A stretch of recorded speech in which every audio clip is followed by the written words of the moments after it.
Hey everybody, welcome back. So, this game I saw and I said, this looks like a great one to talk a little bit about space and what that means when you hear chess players saying, "Oh, I have more space" or "I have less space." So, let's go ahead and let's get into this one. So, our player that's sent in the game is the black pieces. So, let's go ahead and let's take a look. Okay, e4 g6, d4, bishop g7, knight f3 e6. So one of the problems we're going to see a lot in this game is this bishop here is a major problem as well. Like, all of these pawns are going on light squares. Where is that light square bishop going to go? Alright, let's continue on. And again, here we go. Here's what I'm talking about. See? All of these pawns. All of them. Right now, well, there's only one that's not on a light square. So, Lisa Simpson would not be very happy at all, because a blockaded bishop is of little value, right? We learned that from her. If you watch The Simpsons, you would know that. Okay, e5, d5, c5. So c5 looks appealing because it gains space, but it does have a downside, and that now this pawn will be able to be attacked with something like b6 to try to weaken that space. And so now that I have said space, let me say what space is, and let me explain in detail what space means. Space is how much room you have for moving your pieces. I like to think of space as the pawns. They're kind of the thing that really determines space. Pawns are like a fence, right? In your yard.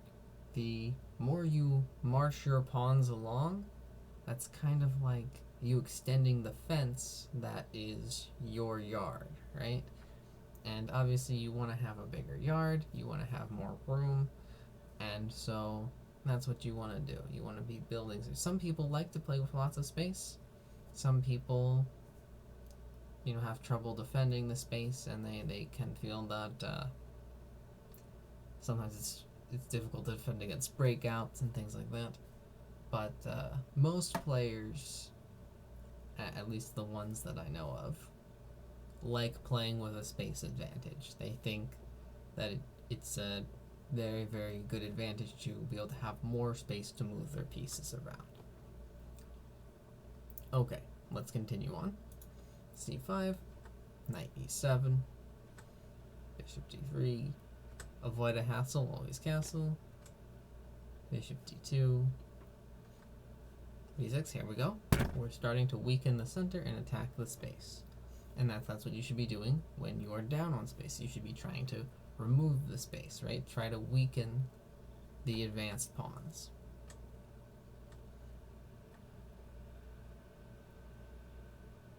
Here the white pieces get a little bit greedy though with the grabbing for space, and I think just castling. Alright. Queen c7, bishop f4, and bishop to b7. See, I don't like this bishop on b7. It's just another pawn here. Look, it's just like you have the b7 pawn back. What you could do is, if you want to move this bishop, you could go actually to a6. Because notice that if this bishop takes, you have queen to a5. And then now you've gotten rid of your problem bishop, which is just, a pawn on b7. Alright, let's go back to the game. Castling, f6, queen e1, f takes, e5, knight takes, and oops, he left the bishop undefended on f4. And then, in the words of Britney Spears, oops, I did it again, I left the bishop undefended a second time. Notice that he could have taken with the bishop, and then this bishop is fine, because, it's defended by this guy, and the queen.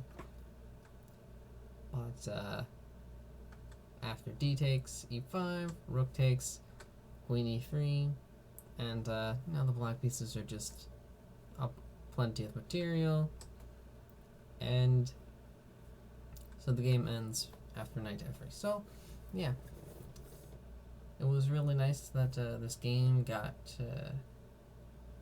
gave me the opportunity to talk about space and to explain that, and also to talk about the bad bishop and to explain some things.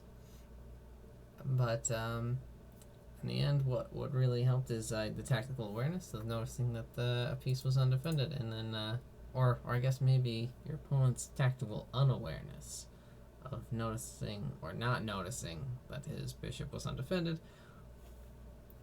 And yeah, so interesting things.